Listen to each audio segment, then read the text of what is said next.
Le 16 avril 2018, Emmanuel Ravana, l'avocat de Laura Smet, faisait un geste dans les médias en direction de Laetitia: déployons l'intelligence du cœur, arrivons à trouver un accord essentiel sur 2 points, l'avenir immense de Johnny Hallyday, du devenir de l'œuvre, avec Jade et Joy, et entamons un partage en pleine propriété des biens. Cette volonté de rétablir le dialogue coupé depuis l'enterrement de Johnny Hallyday à Saint-Barthélemy est-il seulement motivé par le bon sens et un désir d'apaisement? Pas si sûr. Selon le magazine Closer, en kiosque ce vendredi 27 avril, la fille de Johnny Hallyday et Nathalie Baye aurait de gros soucis d'argent. Le magazine, toujours bien informé, écrit: il y a quelques jours, un de ses proches, qu'il avait âprement défendu dans la presse, était entendu dans un café parisien en train d'expliquer que Laura Smet cherchait à emprunter de l'argent.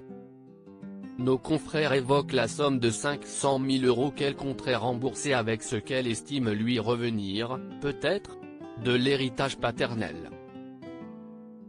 Pour expliquer les problèmes d'argent de Laura Smet, Closer évoque d'abord le tournage de son premier court-métrage, Thomas, dans lequel elle a dirigé sa mère Nathalie Baye et Fabien Ducommun. Elle consacre beaucoup de temps à ce projet, ce qui l'empêche d'exercer son métier d'actrice. Le magazine rappelle également que Laetitia Hallyday aurait arrêté de lui verser la rente de 5 000 € qui lui aurait versé mensuellement son père depuis des années pour rembourser le crédit d'un appartement acheté en 2003 à Saint-Germain-des-Prés. S'y est notamment l'un des sujets sur lesquels l'avocat de la jeune actrice et réalisatrice de 34 ans a déclaré que des précisions devraient être apportées.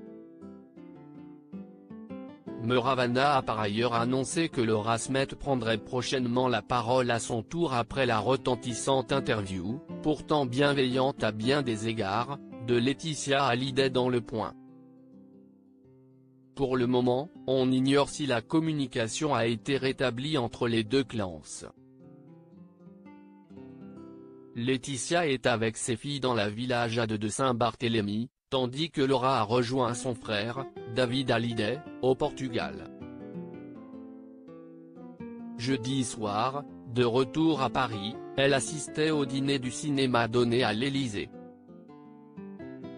Le prochain rendez-vous judiciaire est fixé au 24 mai au tribunal de grande instance de Nanterre.